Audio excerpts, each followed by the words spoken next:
og 4 fejl. Men det er 4 fejl samlet. Men, mine damer og herrer, vi er 3 med 4. Vi er 3 rytter resterende. Det vil sige, for en af rytterne her fejl er de sidste 3. Og det vil jo være mærkeligt i og med, at der kun er 2, der har været dårligt i dag. Så skal vi altså ud og ride omspringning, fordi at medaljerne kan kun afgøres efter omspringningen.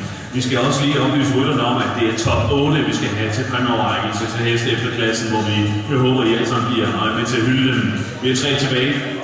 Det her, det er hjemmeavlen, og det allerbedste. Både hest og rytter er opdrettet af Bjarne Lyngholm Larsen og Gitte Tingholm, for det er nemlig Rikke Tingholm på Lemang. Og hun var altså 3'er i går, og Lemang efter Lambrusco Ask med Sveden på som morfar.